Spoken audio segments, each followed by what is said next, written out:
बानी पीटीआई ने 9 मई के 12 मुकदमात में जमानत के लिए लाहौर की इंसदाद दहशतगर्दी अदालत से रुजू कर लिया है।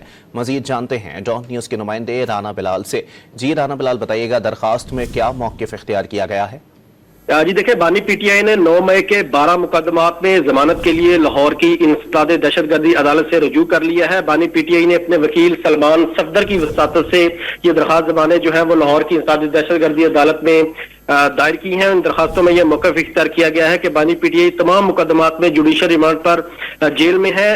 बानी पीटीआई से किसी किस्म की कोई रिकवरी नहीं होनी, जबकि पुलिस केसी जो है वो बदनीयती पर मबनी है और उन्हें इंतकाम का निशाना बनाया जा रहा है। बानी पीटीआई की जानिब से अपनी दरखास्तों में ये इस्तदा की गई है कि लाहौर की इंसदाद दहशतगर्दी अदालत उनकी दरखास्त जमानतें मंजूर करके उनकी इन मुकदमात में रिहाई के अहकाम जारी करे।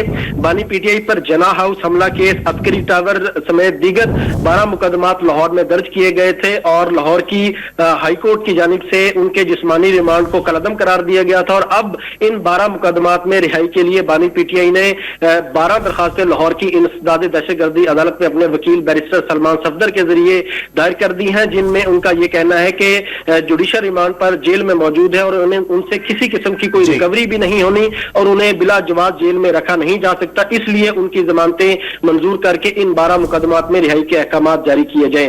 ये दरखास्त जमानतें जो है राना बिलाल अपडेट करने के लिए।